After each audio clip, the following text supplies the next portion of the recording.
We are going to explore regression with the Chow data set. First, when you look at a regression analysis or do any kind of analysis, you want to make sure you've met the assumptions. And one of the assumptions is that your underlying data are normally distributed. Another is, well, actually the residuals are normally distributed. You want to know that it's a linear regression because we're doing linear regression here. And we want our observations to be independent. So we have measured everyone. These are all separate children. We're going to look at lens type. There were spherical and aspherical lenses. We'll look at baseline axial length and then 5-year axial length and see what the relationship is.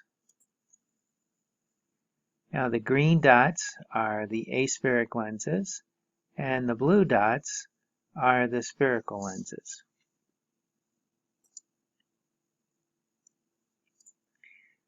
And we can do a quick and dirty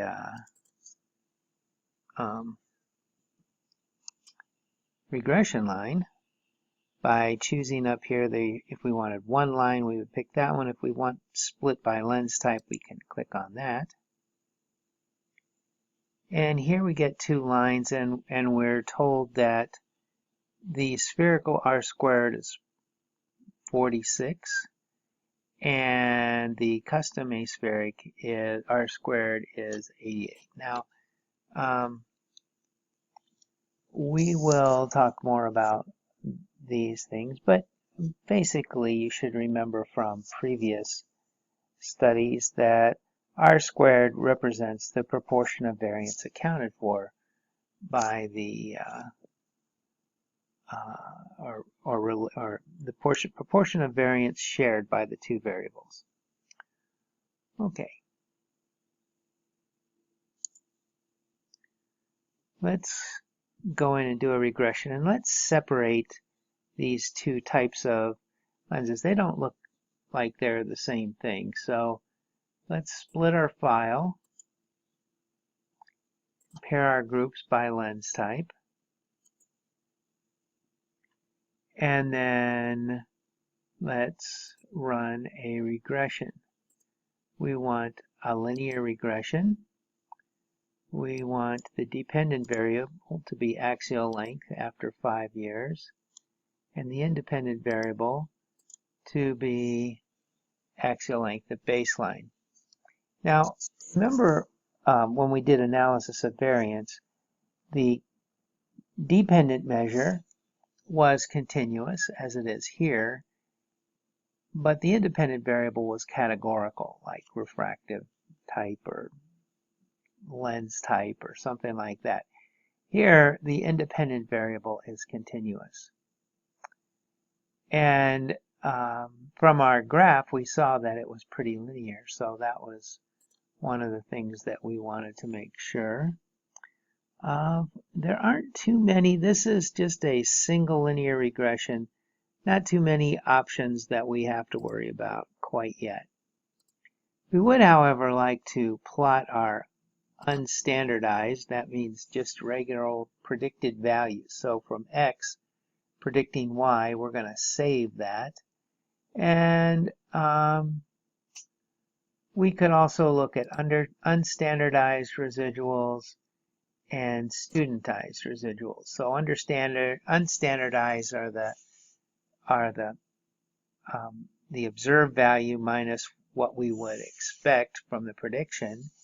Studentized takes that difference and divides by the standard error, so we get t, the difference in units of t.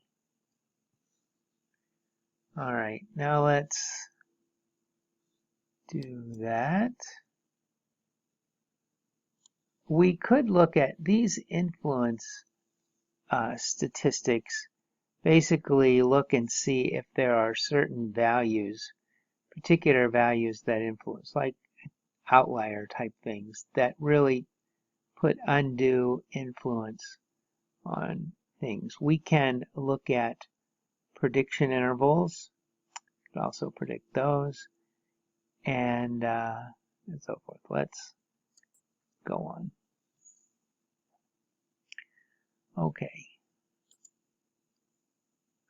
Now you've noticed I've set my SPSS up so I have output on this side, and I have my Excel file, blank Excel sheet over here, because I like to summarize or make my tables on this side, do additional calculations. So here's our regression. Remember from our picture, we had R squares of 0.4 and 0.88. And here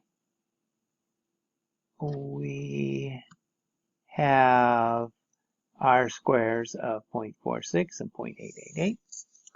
And so we get the same answer doing our linear regression. Now, there's a couple of things I would like to point out. One, we have an ANOVA table. Now, I thought this was a regression, not analysis of variance.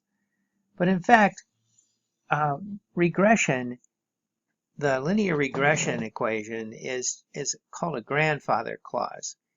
And analysis of variance is a subset of this, the ANOVA, this table right here. We have the two lens types, spherical and aspherical. We have what's called regression. That's the part of the table that's due to the x-axis. We have residual. That's what's left over, and we have the total. So the sum of squares is the predicted value of each individual, their predicted 5-year, minus the mean of the 5 years. And so there's 190 of those observations. We have the residual, which is the actual observation at 5 years minus what's predicted at 5 years. And so the sum of squares, if you think about that, is the numerator for the standard deviation, or for the variance. And in each case, the n is the same. So if you were going to look at, we can just look at only sum of squares. We don't have to look at take those n's down. Notice that the total sums of squares is equal to the sum of those two items. Now we had said that the R squared is the proportion of variance accounted for by the model. So the regression is the predicted value that we get based on knowing the x. So the model says we have 102 sums of squares, and the total variance is 221. So if we're talking about the proportion accounted for by the model, we're going to take the proportion of variance. It's that section divided by the total. And that's 4648, which is basically the R squared here, 46.46. This adjusted R squared takes into account degrees of freedom. And then we have the standard error of the estimate. So we have the correlation. Squaring that correlation, we get an R squared. Adjusting it for numbers of degrees of freedom, we get adjusted R squared. But this R squared is basically the proportion of variance accounted for by the model. So let's look at, that's for spherical. Here we see we have the regression of the model for aspherical divided by the total, and we get 0.888. which is what we saw over here. All right, so that's linear regression. Now, let's take a look at we saved some values. We saved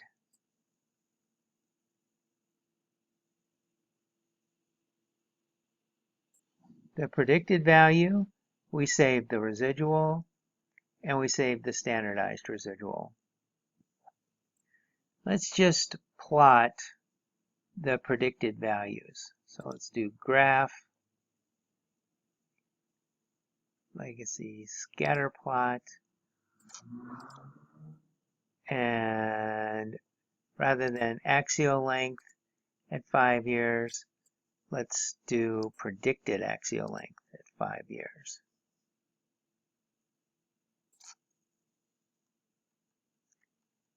And we get these nice straight lines. That's because this is the model. This is what's being predicted. Let's do the same thing.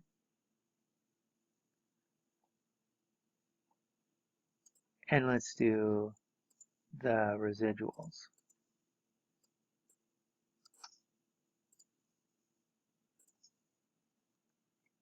So here's 0. So because this is a least square model, the 0 line, if we come up here and put in this and set it for 0, that's going to go right through the center of everything.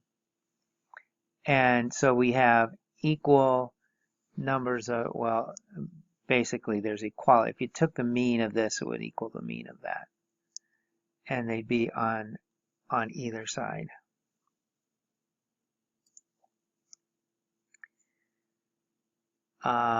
Let's look at our graph. Let's do the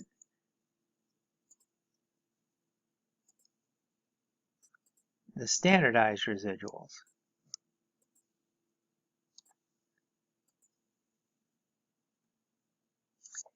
And again, we have that 0 point. And here, notice that now our observations are falling between, well, most of them are between plus and minus 2. There's a few outliers. Remember, we would expect the studentized to be within that range. Here it looks like there's a few outside of 2, but remember, that's approximately 95% confidence interval. It's a t-test, so it's a little bit larger than 2. So you can see we don't have any really bad outliers. If you had a number on this scale one way or the other that was greater than, say, 3 or 4, then you might think, wow, that's kind of an outlier and we should check our data and see if we made a mistake. All right. Now let's go back to our graph, our original graph. And it's a little hard to see here, but try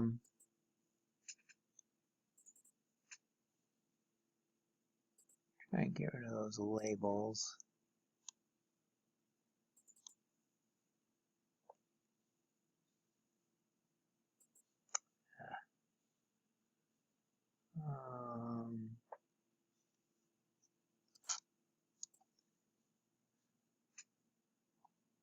If you look in here, maybe if we made, let's make the green ones. Well, let's make the blue ones. Fill in the blank there. Fill blue Y.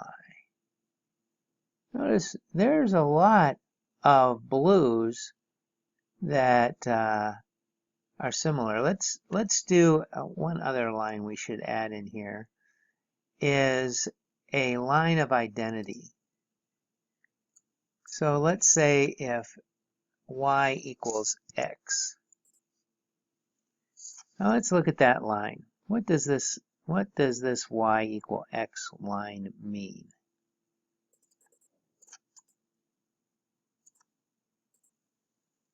Oops. No, I'm not going to get that. Anyway, so if the eye didn't grow at all, it would be along that line. Notice that there's a few points below it, which means it's shrunk.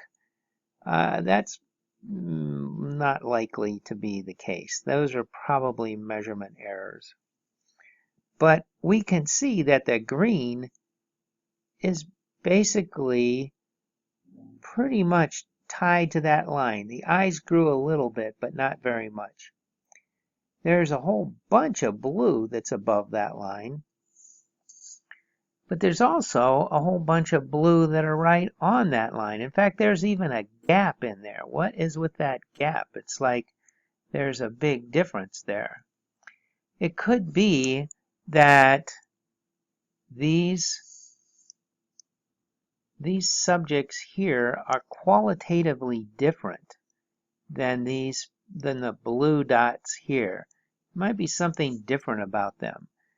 And so one thing that would be useful is to figure out how to determine if one group is similar, or find the subjects that are similar to the aspheric group, which did very well, and some of the groups that are different.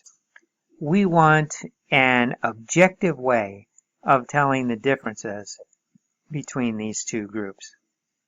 So what we're going to do is predict the aspheric line. We have this prediction column here, but we want to give the predicted value across all subjects for the aspheric. The prediction value for this subject, number 1, is what it would be if it was using the spherical equation. Well, we want to predict what it would be if it was aspherical. So that if it's beyond, let's say, 2 standard deviations, we would say it's in one group. This is how we defined our various lens types. So we had spherical, didn't grow or performed well, and spherical lenses that grew. They did not perform well. So, but we don't want to just say a subject was better or worse. We want to have some sort of objective measure. And that objective measure is going to be whether or not it's 2 standard deviations away from the aspheric group. So we're predicting the spherical lens using the aspheric regression equation, because we want to know if the spheric lens subject is outside what we would expect if they were an aspheric person. So we have the regression equation here. Now remember, for the custom aspheric, regression is the constant. That's the constant A plus bx. But we want the residual, so we're going to transform and compute the aspheric residual by taking the observed baseline at 5 years and subtracting this regression equation, which is minus 0.522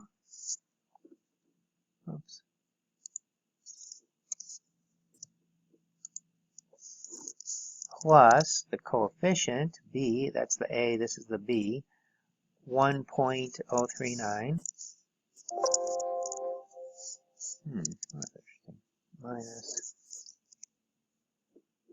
let's go over here.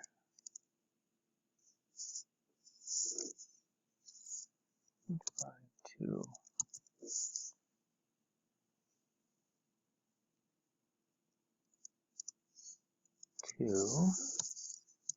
plus 1.039 times the baseline measure.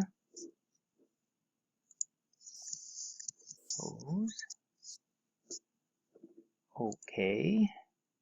And now we have the aspheric residual. Now to check and make sure we did this right, let's make sure it's pretty close for aspheric subjects.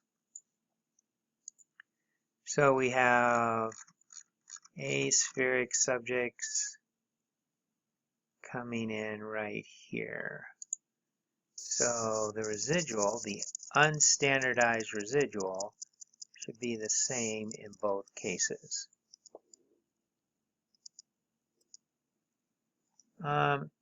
It's close. It's a little off because they had many more decimal places than we did, but basically it's pretty similar. Although I'll have to admit I would have liked that to be a little closer. We could just, FYI, make that closer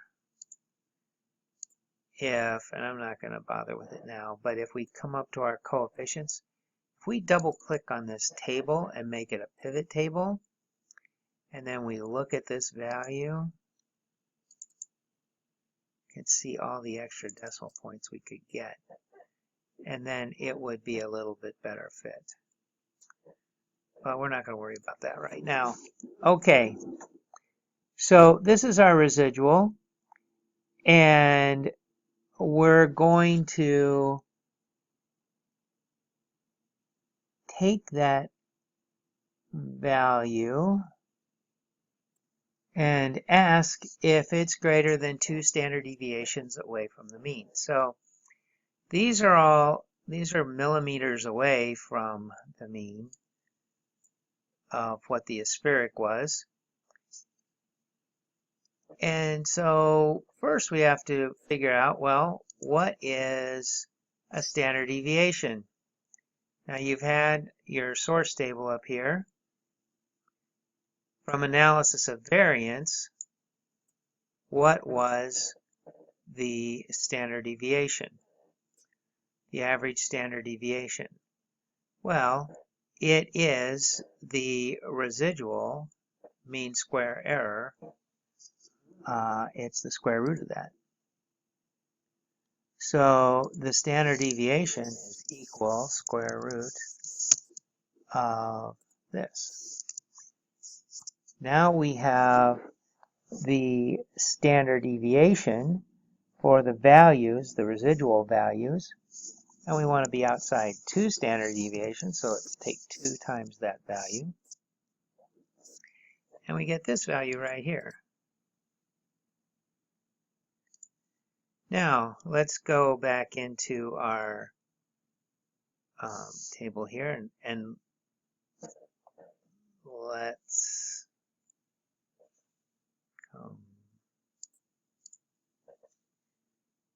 transform and compute a new variable. I'm going to reset this. And we're going to see if it's an outlier or not. And we're going to say the outlier is 0. So now we have all our outliers equal to 0. Now we're going to go transform, compute. I'm going to set the outlier to 1. It's going to be 1 if the aspheric, oops, I do that all the time. If the aspheric variable is greater than 2 times the standard deviation. And remember, that value was 0.6356, blah, blah, blah. Okay. So we're going to see how many values are beyond that.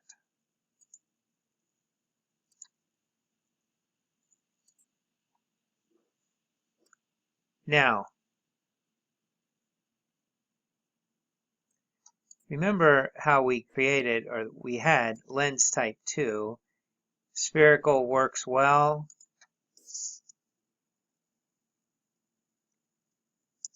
Spherical doesn't work. So right here, these works well means that it's within 2 standard deviations of what would be expected if it was the aspheric lens. So we're basically making a group that's essentially pretty close to equivalent to the aspheric group. And then we're going to go out and see what's left over. Let's see if we have a break. And look at that. Our break is right where the definition changed. So these guys are all spherical, don't work well until you get down to these are the actual aspheric ones. Now, even in the aspheric ones, there's a couple of observations that did not fit and were what you might, were at least greater than 2. So it wasn't perfect. Not all aspheric lenses were within 2 standard deviations as predicted. And we could have taken those out when we made our prediction model just for the purposes of prediction, just to make the model a little cleaner, but we didn't. And I don't think it's going to matter too much. But that's how we define the lens type 2, or the lens type spherical works well and doesn't work well. And I hope that clears that up for that chart, that we're basing our spherical works well and doesn't work well based on our predicted value from the aspheric lenses. So that's an objective way of splitting the spherical lenses into 2 groups that did pretty well and those that didn't. And really, this is an interesting fact that so many of the, I mean, look at all these people. The sphericals, those are all people that did pretty much just as well as the aspheric. They turn out to be a little bit worse, but not, they're within 2 standard deviations. And so there's a lot of people that responded just fine to the spherical ortho K. But there were a whole bunch who did not. And one of the things we'll look at later is what's the difference between those 2 groups. So that's it for this time.